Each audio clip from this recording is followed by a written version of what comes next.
Chapter 15. Honey lamb, Geisy? Huh? My head snapped back and I tried to lift my heavy eyelids. What's the matter? I said groggily. What time is it? It's 2 in the morning, said my mother. I rubbed my eyes and looked at her. What's going on? I asked. Buzz out of surgery. They said if you're really calm about it, we can see him. I jumped out of my chair and started talking a mile a minute. Is he okay then? Did they say how he is? Is he awake? Is that a good sign, right? Where is he? Let's go. Sweet Pleat, did you hear what I said? My mother asked. If you can be calm, you can see him. Calm, okay? I took a deep breath and exhaled slowly. I can be calm, I said. My neck was stiff from sleeping sideways in the hard plastic chair, and one of my legs was sound asleep, but none of that mattered. I was going to go see Buzz. We took the elevator up to the 3rd floor. Buzz was in the last room on the right. His mom and dad were standing by the end of the bed, and his mom was stroking his arm and talking real soft to him. His head was bandaged, and he still had tubes and needles in him. Look who's here, honey. It's Guy. Guy's here to see you. Buzz turned his head toward me. Hey, Buzz, I said. He didn't say anything at first. He just gave me a look that went right through me. Then he turned his head back and closed his eyes. He's not himself yet, Miss Adams said. I'm sure glad you're here, Guy. But I wasn't so sure. That look he had given me, was that crazy, or was he trying to tell me he was mad at me? I needed to talk to him alone. I know it's a lot to ask, I said, but could I be alone with Buzz for a minute? I don't know, Guy. He's only been awake for a little while. He's still weak, said Buzz's mom. Please, for just a minute, I asked. There's something I need to tell him. Mrs. Adams nodded and took Buzz's mom by the arm. Come on, Barb. We'll get coffee downstairs and come back. Let the boy have a minute with his friend. My mother went with him. As soon as the door closed, I went over to the side of the bed. Buzz, are you mad at me? Because if you are, I wouldn't blame you. This is all my fault. Buzz coughed a little, but he didn't open his eyes. I'm sorry, Buzz. Sorry for what I did. Sorry for what I said. I don't want you to die. You know that. I would never want anything to hurt you on purpose. I didn't mean to hurt you. You're my best friend, Buzzy. My best friend. Buzz opened his eyes, moved his head back and forth on the pillow, and groaned. Then he held his hand over the edge of the bed. I thought he wanted me to hold it, which would have meant he forgave me, but when I touched him, he jerked his hand away and started grabbing at the covers and groaning louder. I ran to the door and started shouting for help. The nurses came running, and then Buzz's parents came back. My mother and I were sent back downstairs to wait. Mom, I'm scared, I said. I know, she said. I am too. Buzz's dad came down later to tell us they'd taken Buzz back into surgery. There were complications, he said. Complications, and they wouldn't know anything until morning. We should go home, he said. I don't want to leave, I told Mother. We need to get some sleep, honey bunch. We can come back in the morning, she said. But I refused. My mother called home and had Jerry bring our toothbrushes and a change of clothes. She stayed with me that night. She sat in a chair and I lay with my head in her lap. She didn't say anything about my tears soaking her skirt. She just patted my back while I cried. She didn't talk about positive energy anymore. I think we both knew it was too late for that now. You can't fight fate, I had said to Buzz. It's a losing battle. Whatever was going to happen to Buzz was going to happen, whether we wanted it or not. Chapter 16. Obviously, Buzz's nickname stuck. Not long after I thought it up, everybody was calling him Buzz. Even his own parents. Buzz and I had spent a lot of time together hanging out after school almost every day. I liked him more and more. He was always polite around adults, but around me he was funny and weird, in just the ways that I liked. His twang got less noticeable over time, and he started calling his mother Mom like the rest of us. Every few weeks he'd call up my mom and make an appointment with her for another haircut. Maintaining the buzz, they called it. For a while, George's name came up fairly often, and although I never told Buzz, it always made me feel funny when it did. Buzz told me he felt bad about the way they'd acted toward me, but I didn't care anymore. It seemed like ages ago. One day he told me George had written him letters saying he had a new best friend.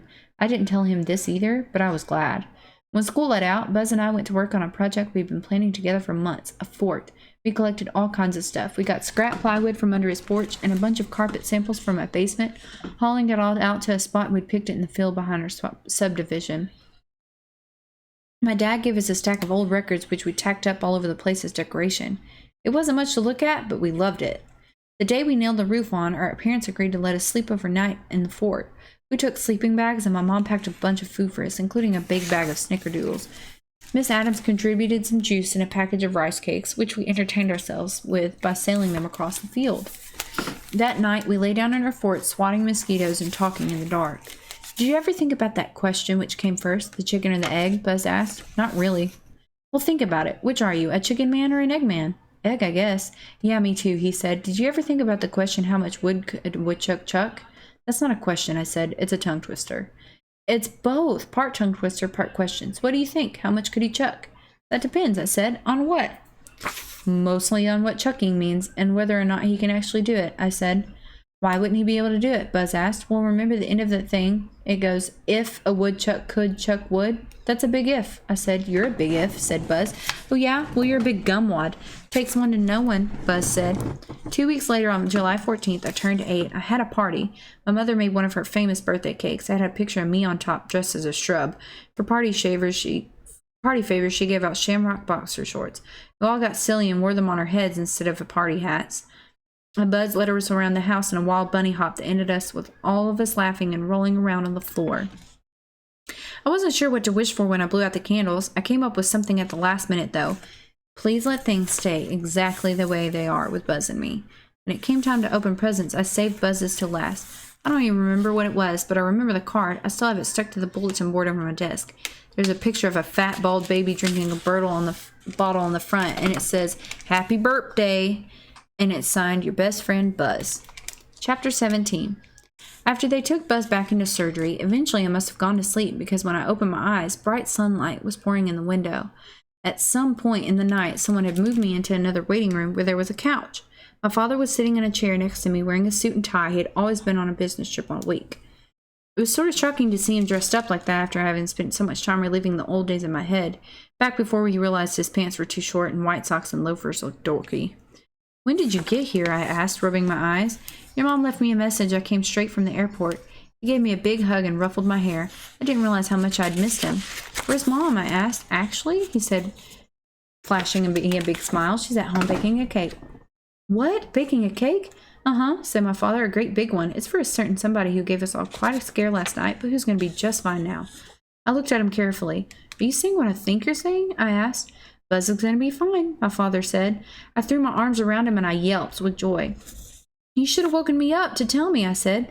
I didn't see the point. Buzz is still sleeping and probably will be for a while. Suddenly dawned on me why my mother was baking a cake. It was Buzz's birthday. It seemed like a million years ago that he and I had been riding along talking about fate and birthday wishes, but in fact it had only been the day before. My head felt tired from the journey backward, but my heart felt full and grateful for the happy place where I had finally arrived. Buzz was going to be okay. Mr. and Mrs. Adams said it was okay for me to wait in Buzz's room until he woke up. Finally, around noon, he began to stir and blinked his eyes. His mother stood over him, helping him sip water through a straw and wiping his face with a wet washcloth. I held my breath and waited for him to notice me there. Would he look through me? Was he mad at me for all the trouble I'd caused? It took him a while to see me, but when he did, he smiled. It was one of the most beautiful things I'd ever seen in all of my life. Hey, Guy Wire, he said weakly. I couldn't help it. I burst right into tears in front of everybody, blubbering like a big baby. Sheesh, I heard him say. That just made me cry harder. Miss Adams gave me a tissue, and after a few minutes, I got myself under control. Over the next hour, Buzz seemed to get stronger, and pretty soon, he even began to sound like his old self. Mrs. and Mr. Adams went back to the home, shower and change, saying they'd be right back. I was glad for the time alone with Buzz. Do you remember me coming in here to talk to you before Buzzard? I asked. No, did I say something I shouldn't have? I was pretty out of it, I think. You didn't say anything, you just looked mad, and I don't blame you if you're still mad. Mad about what? He asked. The accident, remember? I told you about the wish, and then you got hit. This is all my fault. You don't really believe in that wish stuff, do you? Yeah, I said, seriously, I do. Well, go ahead and believe in the Tooth Fairy too if you want, but if this isn't your fault, I wasn't looking where I was going. I told you to prepare to die, I said, my eyes welling up with tears again. I never listen to what you say. Don't you know that yet? Buzz said. Hey, why are you bawling? Does your face hurt or something? He asked me seriously. No, why? I asked, quickly putting my hands on my cheeks to check. 'Cause it's killing me.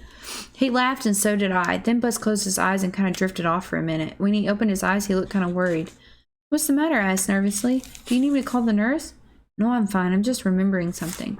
While I was out of it, I had a long dream, he said. A weird one, like Wizard of Oz, you know? All these people I knew were in it, only they were different. It was like pieces of the past were flying around in sort of a tornado. You know who was in it? Miss Hunn. She kept ringing that little bell she used to keep on her desk. Remember that thing? This was too weird. Had it worked? Had my thoughts really reached Buzz somehow? What else would he have been thinking about Miss Hunn, of all people? What if he'd gone along with me on that journey back to the beginning of our friendship? Had he felt what I was feeling, being able to read all my thoughts? Suddenly something awful occurred to me. Was I in your dream, Buzz? You know, with the weird buzz cut I got after you got yours? And you were the shamrock boxer shorts in it? And George in the fort and the flying rice cakes? I asked anxiously. Rice cakes? I said it was a dream, Goofus, not a nightmare. You have to tell me, Buzz. It's important. Do you remember anything about... But I was interrupted by a tap at the door. A hand reached in and flipped the light switch off. Hey, what's going on? Buzz said. The door swung open, and there were my mom and dad and Jerry and Buzz's parents. My mom was holding a big cake with candles on top. They weren't lit, but Mrs. Adams had a flashlight pointed at it, and they were all singing happy birthday. I totally forgot, Buzz said, trying to scooch up a little so he could see better. Buzz's mom hurried over to fluff the pillows behind him, while his dad raised the head of his bed so he could sit up. My mother had outdone herself with cake. There was a very realistic version of Buzz on the top with little yellow candy sticks poking up for his hair and mini chocolate chips for freckles. Make a wish, Buzzy, my mom said. Actually, I wasn't planning to do that this year, Buzz said. Do it, I said firmly, and make it a good one. Okay, fine, I'll do it for you, but in case you haven't noticed, these candles aren't lit. Hospital rules, Mr. Adams said. You'll have to pretend. Buzz closed his eyes and blew across the candles. My mom cut the cake, and everybody had a piece except Buzz, who was only allowed to eat Jell-O, and me. I was too nervous to eat. I need to ask you something, Buzz, something important, I said quietly. In your dream, the one you had after you got hit, did you happen to overhear me talking about a birthday wish I made? You're scaring me, Guy. You told me about that dumb wish you made right before the accident, remember? Yeah, I know, but this is a different wish I'm talking about. That was my 7th birthday, when I wished for my best friend. I'm talking about my 8th birthday wish. Did you overhear it in your dream? Please, I thought, make him not have heard the wish I made. Let things stay exactly the way they are with Buzz and me. I swear on my mother's spit, I do not know what you wished for on your 8th birthday, Buzz said, holding his hand over his heart. Are you satisfied? Yes, I said with great relief, because that means even though the first wish came undone, the second one hasn't kicked in, which means we're safe. Buzz looked at me. Don't leave me hanging here, Tuner Brain. What was the wish? Are you nuts? I said, fate doesn't go around handing out second chances every day, you know. I'm never telling you what that second wish was. Got it? Suit yourself, Toe Jam, Buzz said. I will, Hangnail. Monkey Rump, he said, grinning at me. Takes one to know one, I shot back. Okay, boys, that's enough now, Miss Adams laughed. Buzz needs to get his rest. Thanks for the cake, Miss Strang, Buzz said. My mother came over and kissed Buzz on the top of his head. You're welcome, Buzzy. I promise to make you another one when you're actually well enough to eat it. Visiting hours were over. A nurse came in and tried to hurry us out. Buzz offered her a piece of cake and then laid a little of his old southern drawl on her. It charmed her like a snake, and she let us stay a little longer. When it was finally time to go, I looked at my best friend and smiled. See you tomorrow, Guy Wire, he said. Yeah, I said, see you tomorrow. The end.